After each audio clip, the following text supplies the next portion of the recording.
Let's now move on to Mombasa, and the Flamboyant Seven Seas Voyager has today made a stopover in Mombasa enroot Cape Town with about 658 tourists on board. The ship was welcomed yesterday with ecstasy by other members of the public, including Kenya Tourism Board officials. Now, the arrival at the port of Mombasa was greeted with great enchantment, deemed a major boost in the industry coming months after the lifting of travel advisories by some European nations.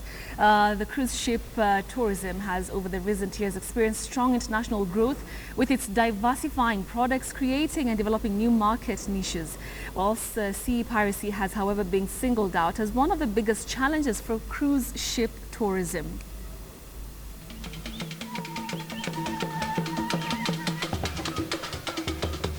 The welcome is fantastic, absolutely lovely, and I think what I'm looking forward to seeing in Kenya is a different culture completely.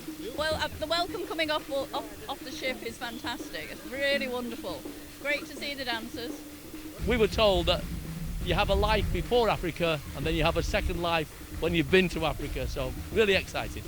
Over the years, as a result of actions by our defense forces along the Indian Ocean coast, has now greatly improved with no recent incidences of piracy. So we are now seeing the fruits of that. The cruise ships are beginning to come back in.